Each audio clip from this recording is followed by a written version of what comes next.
tempat yang maha tinggi. Ku nyanyi haleluya, ku nyanyi haleluya. Kasih-Mu terbesar di dalam hidupku.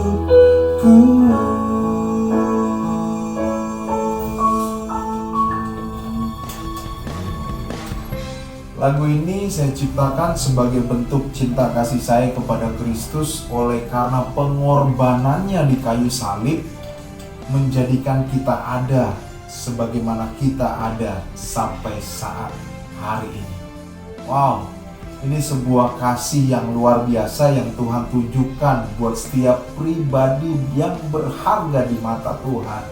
Saudara dan saya merupakan pribadi yang berharga di mata Kristus, sehingga Yesus mau mengorbankan jiwanya, mau mengorbankan tubuhnya, mau meneteskan darahnya untuk menebus dosa saudara dan saya.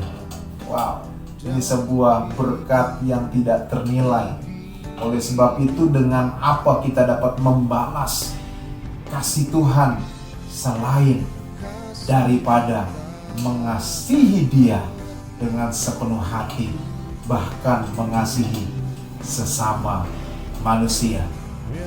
Saudara, ada hal yang tidak dapat kita hindari yang merupakan sebuah kewajiban dan tanggung jawab untuk kita kerjakan. Ini merupakan tugas yang diberikan oleh Kristus kepada setiap orang yang menjadikan Yesus Kristus sebagai Tuhan dan penguasa tunggal hidupnya. Apa itu? Mengasihi. Mengasihi setiap orang menjadi tanggung jawab saudara dan saya.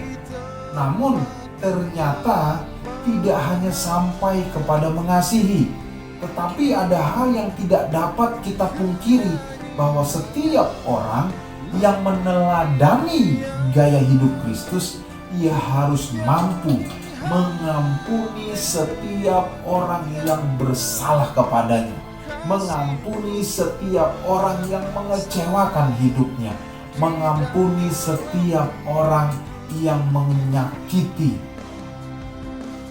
dirinya. Oleh sebab itu, ada perkataan Kristus yang mengingatkan kita kembali betapa Kristus sangat mengasihi setiap orang tanpa melihat kesalahannya. Lukas 23 ayatnya yang ke-34 berkata demikian. Yesus berkata, "Ya Bapa, ampunilah mereka, sebab mereka tidak tahu apa yang mereka perbuat." Ini merupakan perkataan Yesus Kristus Tuhan ketika Ia disalibkan.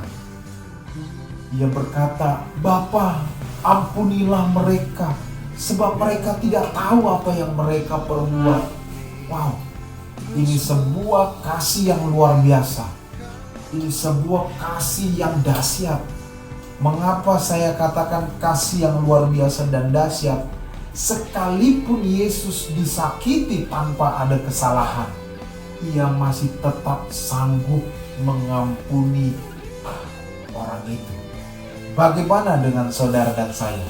Ini merupakan sebuah PR yang besar untuk dapat dilakukan oleh setiap orang yang percaya kepadanya, yaitu apa? Ampunilah setiap orang yang menyakiti saudara dan saya. Amin. Sanggupkah saudara?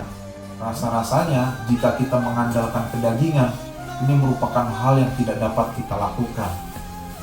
Ada yang berkata, "Hello men, gue tuh masih manusia.